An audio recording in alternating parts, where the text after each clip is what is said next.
Well, hi, it's Sarah, your friendly neighborhood prevention specialist. Today we are going to talk about consent. Consent. All right, and you'll see a cup of tea there. That's what that's supposed to be. I'm not an artist. We'll talk about why that's there in a little bit. So, this, excuse me, this class, Sexual Abuse and Consent, is for grades, excuse me, freshman through senior. There's some pretty heavy topics that we're going to cover here. So, excuse me. No, I don't have COVID-19. All right. So there's some pretty heavy topics we're going to cover here. And I want to give you all a trigger warning for those of you who have experienced abuse either in your own life or from a friend. I just want you to know that we're going to go through myths and facts. We're going to go through descriptions. We're going to go through all of that. And some of these can be kind of hard. So if you need a minute, that's okay. It's okay. You need to take care of yourself. Self-care has become really important during this time. Most of us are at home. Kids aren't going to school right now. Life is very different. And none of us really knows how to do that, how to do what we're doing right now. And that's okay. There will be, as soon as I'm done with this live, I will post a link to Google Classroom. And you can get on there and you can print out all of the things that we'll be going through today. As well, I embedded a YouTube video in there, which is pretty great. We'll talk about that in a little bit. But since we're live, you can ask questions if you want, and I will answer them to the best of my ability if anybody's here. Anyway, so let's get right on with class. Today, again, we're talking about consent and what that is, what it's not. So first, the first thing we're going to do is we're going to read some definitions, types of sexual violence. This is made for high school students, and I can't read without my glasses. So we're going to go through these, and excuse me, I know you're not supposed to touch your face, but I'm working from home and I can wash my hands. All right. Types of sexual violence.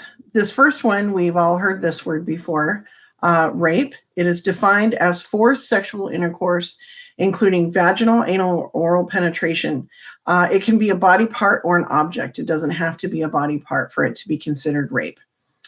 Many victims may be forced through threats or physical means. In about 8 out of 10, perpetrators don't use any weapon other than like physical force. And anyone can be a victim of rape: men, women, children, straight, gay, everyone.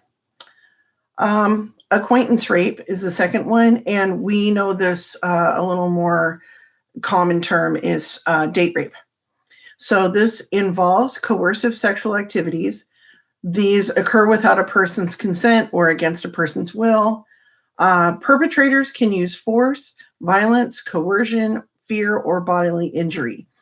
These sexual activities are imposed upon them by someone they know, like a date or an acquaintance. Child sexual abuse is the third definition. Sexual contact by force, trickery, bribery, basically where there's an imbalance in age, size, power, knowledge. Dating and domestic violence.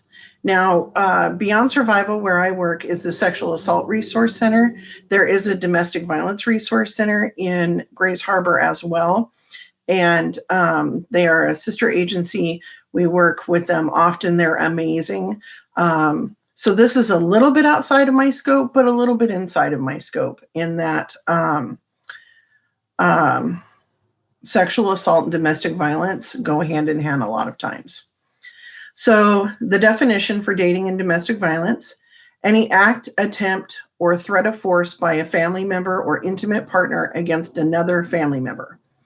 Dating and domestic violence occurs in all socioeconomic, educational, racial, and age groups. Issues of power and control are at the heart of family violence. The batterer uses acts of violence in a series of behaviors to gain power and control. And again, these happen in heterosexual relationships, homosexual relationships, polyamorous relationships, as well. Teenagers and college students experience domestic violence in their relationships at about the same rate as married folks. Drug facilitated assault is our next definition. When drugs or alcohol compromise an individual's ability to consent to sexual activity. Perpetrators use drugs and alcohol to minimize the victim's ability to resist and to mess with their memories of assault. So alcohol is the one that is used the most. However, you've all heard of like roofies, also called GHB, Rohypnol. That's another drug. Basically, any drug that can kind of knock someone out and mess with their memories. Rohypnol has an amnesic effect. So some people wake up and they don't remember anything about the attack. They might remember little snippets, but they can't make sense of it. But they know something happened. They know something happened. They just don't know what. They just don't know how it happened. They know what happened. They just don't know how. Hate crime. The victimization of an individual based on race, religion, national origin, ethnic identification, gender, or sexual orientation. Any targeted group can experience rape and sexual assault as a form of a hate crime. There are two groups that experience higher rates of sexual violence as a hate crime. Women.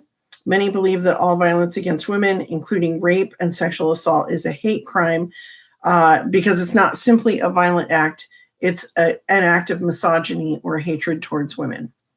And people in the LGBT community. These communities are often targets of hate crime, which can include sexual assault and rape. All right, our next definition is incest. Sexual contact between persons who are so closely related that a marriage between those two persons would be illegal, like a parent and a child, an aunt and uncle and a niece or nephew. That most people know what that is, but that's the basic definition. And a lot of experts consider this to be the most particularly damaging. Because it messes with a kid's sense of trust towards people, that they trusted, that they loved. And also because sometimes there's a pressure to keep silent from family members. They fear the family will disintegrate if the truth comes out. So growing up, when I did, it was one of those things like, I don't know how many kids in my friend circle were like, oh yeah, that's Uncle so-and-so. We're just not allowed to be alone with him, or we're not allowed to go to his house. And nobody really talked about it.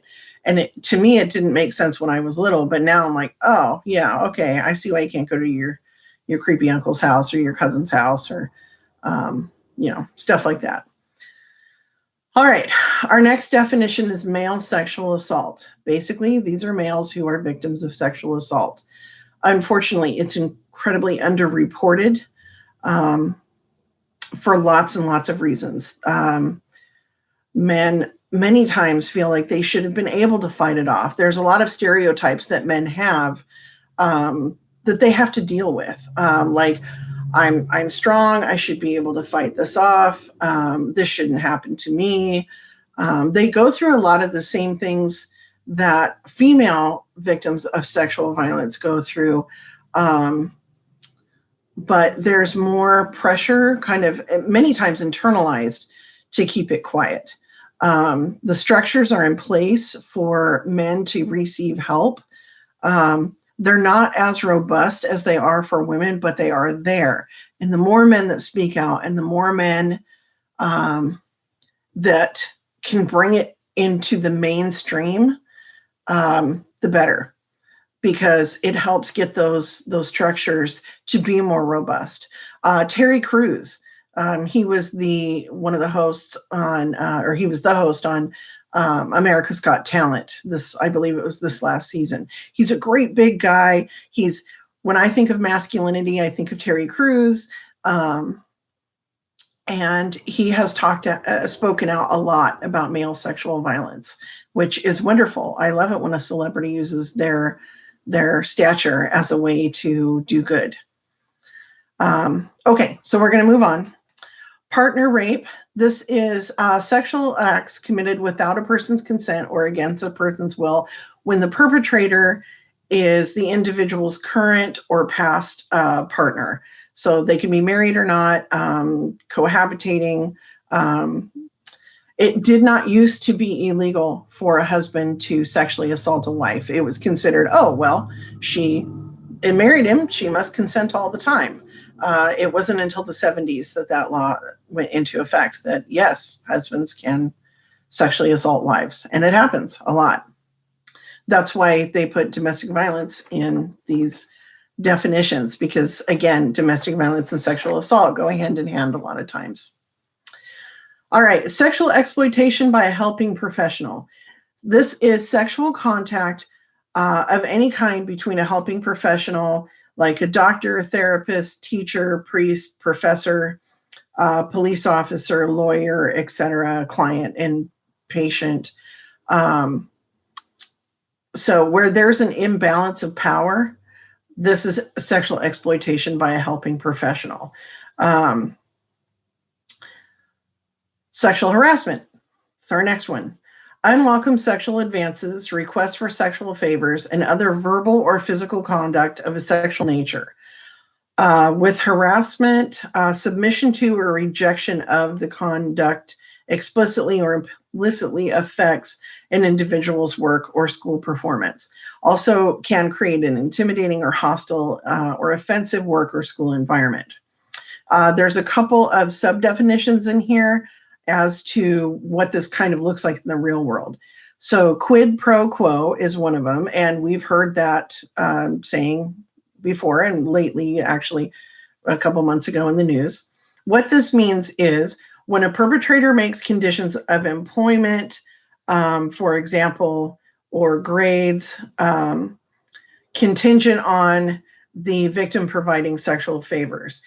Quid pro quo is actually Latin for this, for that. So you give me this, you get that. And then the second one is hostile environment. When unwelcome, severe, and persistent sexual conduct on the part of the perpetrator makes an uncomfortable or hostile environment. These can be jokes, lewd postures, leering, inappropriate touching, rape. This type of harassment constitutes up to 95% of sexual harassment cases. So let's talk about this for just a little bit, because we talked about sexual exploitation by a helping professional, and then we also talked about sexual harassment. So for all schools have something called Title IX. That's to protect students, and it's to protect teachers from sexual harassment. If you believe that you are being sexually harassed at school, most times it's peer-to-peer. But if you feel that you're being sexually harassed by anyone, your school's Title IX is there to protect you. So go speak to a counselor or the principal when you get back in school if you feel that this has been a legitimate issue for you, because it can really mess with your, one, desire to go to school, and two, your ability to perform at school. Okay, our next definition is stalking. This occurs when an individual follows a pattern of behavior that leaves someone feeling afraid, nervous, harassed, scared. This can happen online and in person, and many times it happens both places. And then there's stranger rape. So this occurs when there's been no prior contact between a perpetrator and a survivor. There are three major categories. There's the blitz sexual assault. The perpetrator rapidly and brutally assaults the victim with no prior contact. Blitz assaults usually occur at night and in a public place. Contact sexual assault. The suspect contacts the victim and tries to gain his or her trust or confidence before assaulting him or her. Contact perpetrators pick their victims. For example, like in a bar, someone might see another person in a bar and then try to lure them outside into a car, for example. And then there's home invasion sexual assault. That's basically where somebody breaks in and sexually assaults the victim in their own home.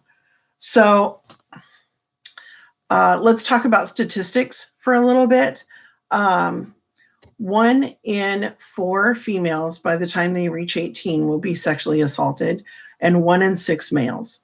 That is a staggeringly high amount of people. Most of the sexual assaults are by someone that the victim knows. So while stranger rape does occur, and we like to think that it occurs far more than an assault by someone that you know, but stranger rape occurs a lot less. It's usually someone that you know. Okay, now that I've cleaned my glasses, hopefully I'll be able to read the next part of this a little bit better. All right, so your next print off and thing to print off, and this again is in Google Classroom, myths versus facts. Okay, so we're going to go through these and we're going to talk about these real quick. So our first myth, sexual assault is an act of lust and passion that can't be controlled. That is not true. Yes, we belong in the animal kingdom. However, we can control our urges. Sexual assault is about power and control. And again, it's not about lust, passion.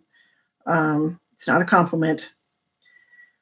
Myth, if a victim of sexual assault does not fight back, they must have thought the assault was not that bad or they wanted it. This is also false. So you've heard of fight or flight. There's also freeze. There's a freeze response. And this happens a lot in sexual assault. People just freeze.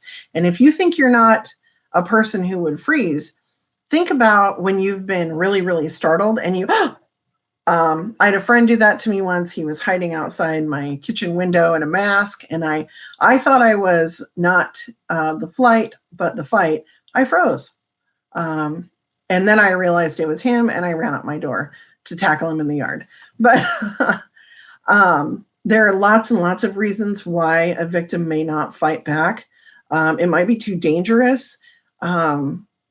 Whatever a victim does to get through that assault is right. Whatever they do to get through that assault is right, and it is not their fault. It is never, ever, ever, ever, ever the victim's fault. Ever. I don't care what they were wearing. I don't care if they were drinking.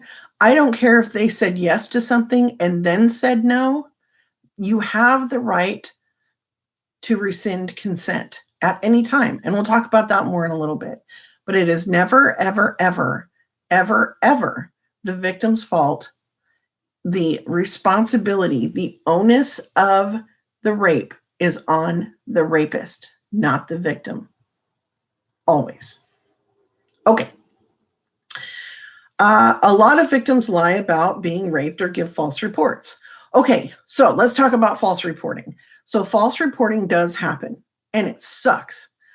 But it happens between about 2 and 6% of the time. So statistically, for every 100 rapes, approximately 6 reported rapes, for every 100 reported rapes, these are rapes that have been reported to law enforcement, approximately 6 of those, only 6 out of 100, may be prosecuted. And approximately 2 of those perpetrators might do time. Statistically, less than 1% of those is a false report. So it's about 2 to 6, some say 2 to 8% of the time a rape report is false. It is on the same par as other false felony reports like burglary or any other felony assault, things like that. So while false reporting does happen, and it really stinks because it can really mess up somebody's life, It doesn't happen as often as some people think. So 2 to 8% of the time. Your default should always be to believe the victim. Always. Just believe them. Until you have concrete, solid evidence that they're not a victim of sexual assault, believe them. That's the default. Believe victims. All right. A person cannot be sexually assaulted by their partner or spouse. Well, we know that's not true because, again, consent really has nothing to do with whether you consented to something before. You don't have to, excuse me, I have the hiccups, consent to it again. Sexual assaults occur most often in the public or outdoors. This is not true. So that is a myth. Most of the time it happens near or at the victim's home. That's about 55%. 12% occur at or near the home of a friend, relative, or acquaintance. Myth: rape does not happen that often. There's an average of 293,000 victims ages 12 or older of rape or sexual assault every year in the United States. That means that every 107 seconds a rape occurs. Like I said, 1 in 4 females and 1 in 6 males. Myth: people that have been sexually assaulted will be hysterical and crying. So what we know is that victims of assault, sexual assault, everybody deals with things differently. Someone may be very calm. Someone may even make a joke. Someone may be crying. And there are stages of grief. And so trauma brings out something different in everybody, and it can change. Some people are very stoic after an assault. They don't cry. They're just very stoic. They're very calm. Maybe later comes the crying. They will go through those stages of grief. And that's okay. It's all okay. As long as you're not hurting yourself and others, it's okay. It's okay. All right. Myth: men are not victims of sexual violence. This, again, is not true. This fact here says 1.5% of all men have been raped, and 47% of bisexual men have experienced some form of unwanted sexual contact in their lifetime. 9, wearing revealing clothing, behaving provocatively, or drinking a lot means the victim was asking for it. So this is something called victim blaming. And it's not true. You can wear whatever you want. You can drink. You can be drunk and naked running down the street, just raving like a crazy person. And it doesn't mean that anybody has the right or has the consent to put their hands on you, ever. There's a wonderful art exhibit called What Were You Wearing? And college campuses around the country are starting to do their own What Were You Wearing art installations. And what it is people donate the clothes that they were wearing when they were assaulted, or something like it. Many times victims have to give over their clothes to law enforcement when they report their clothes that they were wearing because they're evidence. So you'll see the clothes, and there's a little plaque next to it that describes the assault, and sometimes it gives the person's age. For example, there's a little sundress from a 6-year-old. There's blue jeans and t-shirts from teenagers. There are dresses from old ladies. There's any number of things, because again, it's not about lust or passion. It has nothing to do with what you're wearing. I had a discussion recently with some 8th graders, and we were talking about consent. And my homework for them was, for the rest of the day, I want you to ask before you touch anybody, whether it's a high five or a hug or a fist bump. I don't care what it is. Ask first. It might seem a little weird at first, but it gets you thinking about consent, what that looks like, and what it feels like when somebody asks you before they just assume that maybe you want a hug or whatever. So this kid says to me, he goes, well, I have football practice. And I said, okay, well, that is a great segue into talking about implied consent. So when you play sports, there's implied consent on the field, right? When you're playing football, you know that there's going to be bodily contact and you know that it may hurt, but there are still some rules there in place for that bodily contact. So I said, when I see you at Safeway in a jersey, does that mean that I can tackle you? And he's like, no, that's crazy. And I said, well, you're wearing a jersey. You must want to get tackled, right? And he's like, no, who does that? And I said, I don't ever want to hear any of you ever say again, well, what was she wearing? Because if you can realize how ridiculous it is to tackle somebody in a grocery store simply because they're wearing a jersey, then you can realize how ridiculous it is to force yourself on someone simply because they're wearing a mini skirt or a little dress or a bikini. It doesn't matter. It doesn't matter. Again, the onus and responsibility are always on the perpetrator, not the victim. Okay, so we're going to move on. Myth. If a parent teaches a child to stay away from strangers, they won't get raped. 60% of child sexual abuse cases are perpetrated by someone the child knows outside the family, and 30% are someone they know inside the family or are family members. Teaching kids to stay away from strangers is great. Keep doing that, but it won't completely protect them. What you need to talk to them about is what grooming looks like and to never keep secrets from you. And like Monday, we read Your Body Belongs to You, and we talked about trusted adults. This was for kindergartners through second graders. So never keep that kind of secret from a trusted adult. Myth. Being sexually assaulted by someone of the same gender can make a person gay or lesbian. This is not true. This is just not true. It changes nothing about your sexual orientation. It changes nothing about you except that you have been the victim of a crime. That is all. That's the only thing, is that now you have been the victim of a crime. That's it. People with disabilities are at low risk for sexual assault. This is not true. Actually, people with disabilities are assaulted twice as often because perpetrators look for vulnerable people, and many times a person with a disability is vulnerable, whether it's physical, mental, whatever that disability is, can make someone vulnerable to a perpetrator. Myth. Prostitutes cannot be raped because they are selling sex. Again, this is not true. In fact, it happens a lot. Sex workers are sexually assaulted a lot. And part of the reason for this is because so they've agreed, okay, for this amount of money, this is what I'm going to do. Unfortunately, for a lot of perpetrators, they see this as, I paid my money for this time, I can do what I want. Instead of seeing that person as a person, they see them as a commodity, something to be bought and sold.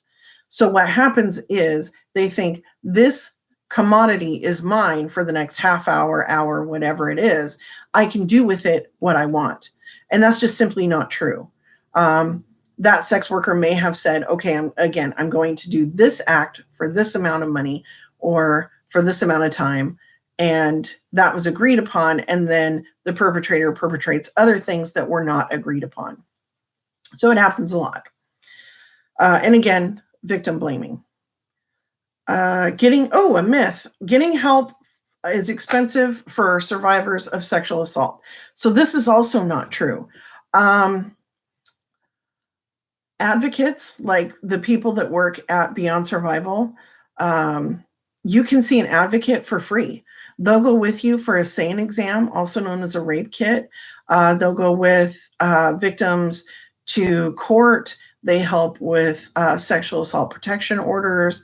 They also are there just to educate and empower and listen and support. And it's all free. Should you miss work or need, like have hospital bills, victims oh gosh, it was in my head and now it's gone. Anyway, Crime Victims Advocacy has monies set aside for being able to kind of help pay bills or whatever. Speaking to a police officer is completely free. If you're going to hire a lawyer to help you go to court, then that would cost some money. But most of the resources that are out there for assault survivors are free or close to free. There's a lot of resources out there. All right, and our last myth, there's nothing we can do to prevent sexual assault. Well, that's just not true at all. There are lots of things we can do. We can stop victim blaming. We can be good bystanders, and we'll talk about bystanders next week in one of our classes. But being a good bystander and not letting things get out of control. Understanding what consent looks like and what it doesn't. There are lots of things that we can do. All right, so really quickly, we're going to go over this sheet. It's our third one, Washington laws and resources. So there's some definitions on here that we're not going to go through because we already went through them. There is one on here, though, that we need to talk about, rape of a child, also called statutory rape. So again, these are Washington state laws. Laws differ from state to state. So if you're not in Washington, I suggest that you look up the laws in your state. They don't change a whole lot. They're pretty similar across the board. However, they're not. This isn't federal necessarily. This is Washington state. So in Washington state, sex is illegal even when there's no force if the person is under 12 years old and the older person is more than 2 years older. So what that means is a 12-year-old can engage in sexual conduct with another 12 or 13-year-old. It's not a good idea. It's not advised at that age, but it's not illegal. So 12 or 13, and the person is no more than 3 years older. So if it's 13, then like 13, 14, 15. If you're 14 or 15 and the person is more than 4 years older. So the age of consent in Washington state is 16, unless the person is more than 5 years older and is in a position of authority over the younger person. So again, we talked about the helping professional. This includes foster parents, teachers, any school employee who has a sexual relationship with any enrolled student under the age of 21. So again, 16 in Washington state, as long as the other person is no more than 5 years older and in a position of authority over the younger person, including foster parents, or is a school employee having a sexual relationship with an enrolled student under the age of 21. And again, that's what your Title IX laws are for. All right. So we have a little bit more to go through.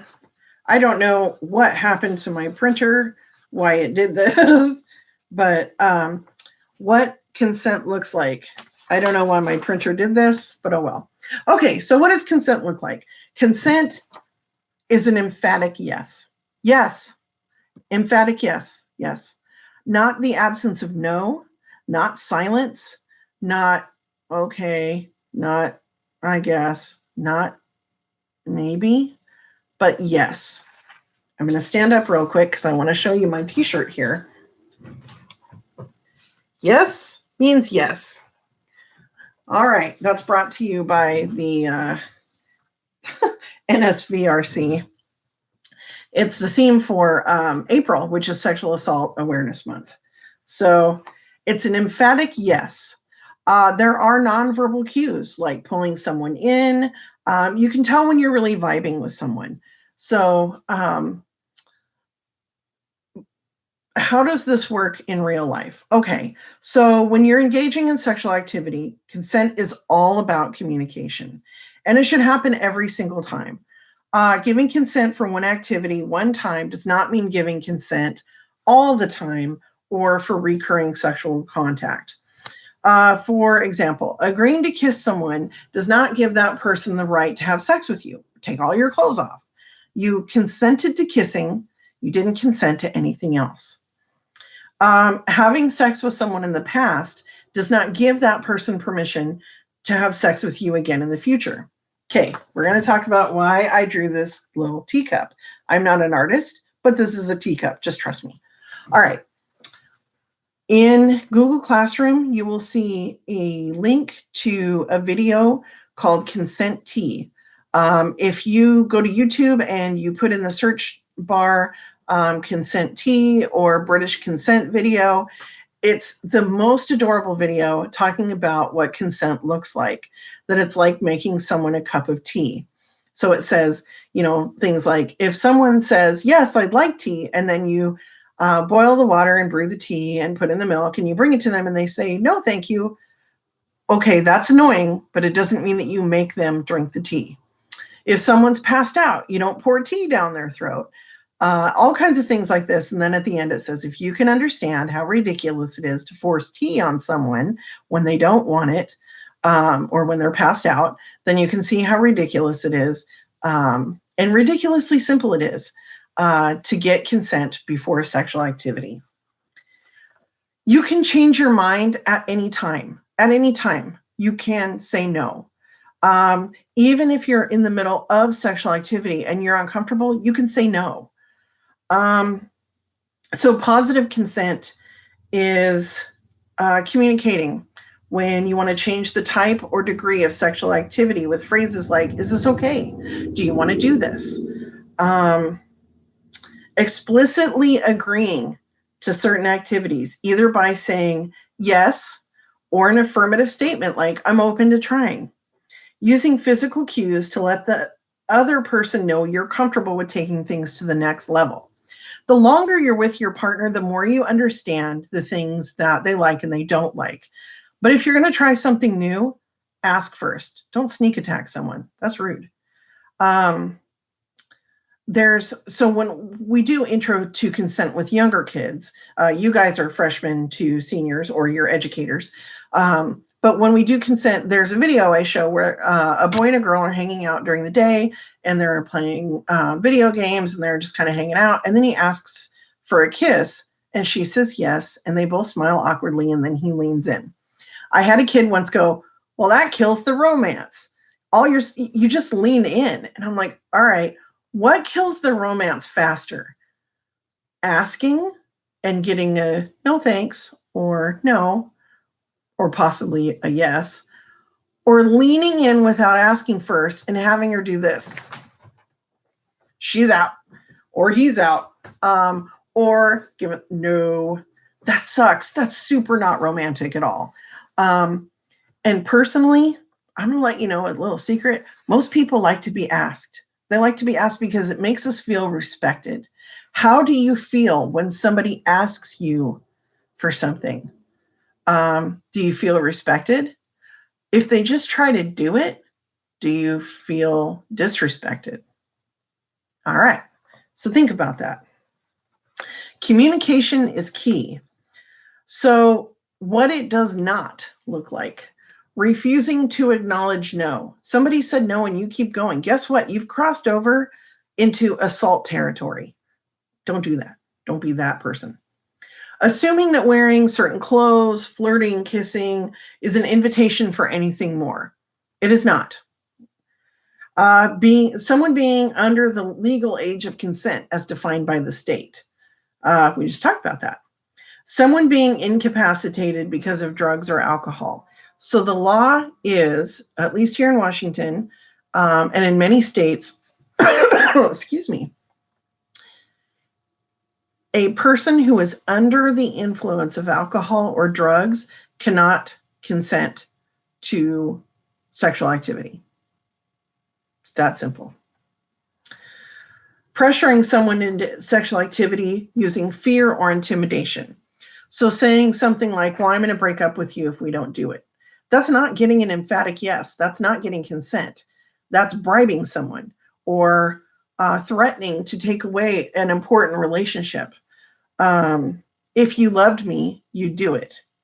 No, If you loved me, you wouldn't pressure me. That's how that goes. Assuming you have permission to engage in a sexual act because you've done it in the past. Just because you've done something in the past doesn't mean somebody wants to do it again in the future. No matter how much you may have liked it.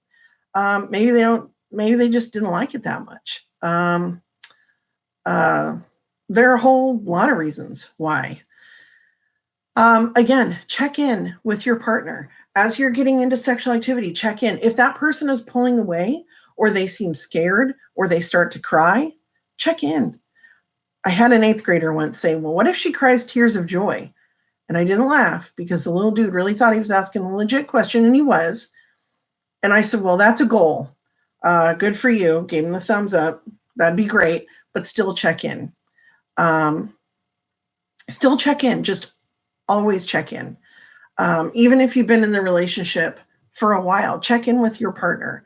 What you want is an emphatic yes. You want someone to be really into it. And I'm going to say this because you are older kids or educators, but consensual sex is hot sex. It's how it should be. If it's not consensual, it's assault. So again, fear, intimidation, threatening to take away an important relationship, threatening to out someone. This happens a lot in the LGBT community when sexual assault happens is, well, I'm going to tell everyone that you're gay or lesbian or bi. It's not your story to tell. And threatening to tell everybody and out someone is again a threat, and you've gone into assault territory. All right, so it's almost 45 minutes that I've been talking to you, and we've gone through all of these definitions, and we talked about what consent looks like and what it doesn't look like, and that you can take it away at any time. You can say yes to things and no to other things, and that's okay. You have that right. You have the right to be respected. You have the right to be comfortable. You have the right to have whatever sexual activity you decide on to be respected. And that's how it should be. Consent is vital. Consent is key, because when consent is not given, then it's assault, then it's rape. And that's not something we want in our world, because remember that myth that we can't stop it? We can. We can stop sexual assault in its tracks by being respectful, taking no for an answer. We're going to hear lots of no's in our lives, not just from romantic partners or potential romantic partners, but from jobs. Wait till you have kids and you hear no all the time. That's super fun. Go to your room. No. Go to sleep. No. Get your socks on. No. Sorry. Parenting flashback. So I'm going to end this. I want you to go over to Google Classroom and print these things off. I want you to watch the British tea video because it's really, really cute, and ask questions. Please feel free to ask questions. I will answer them to the best of my ability. And while we're all here learning from home, I will be with you guys every day, Monday through Thursday, teaching a different class for different age groups. Tomorrow's class is cyberbullying. That's for kids in 5th to 7th grade. And then next week, we'll talk about all new things. So in the meantime, be kind, stay healthy, and wash your hands. We'll see you later.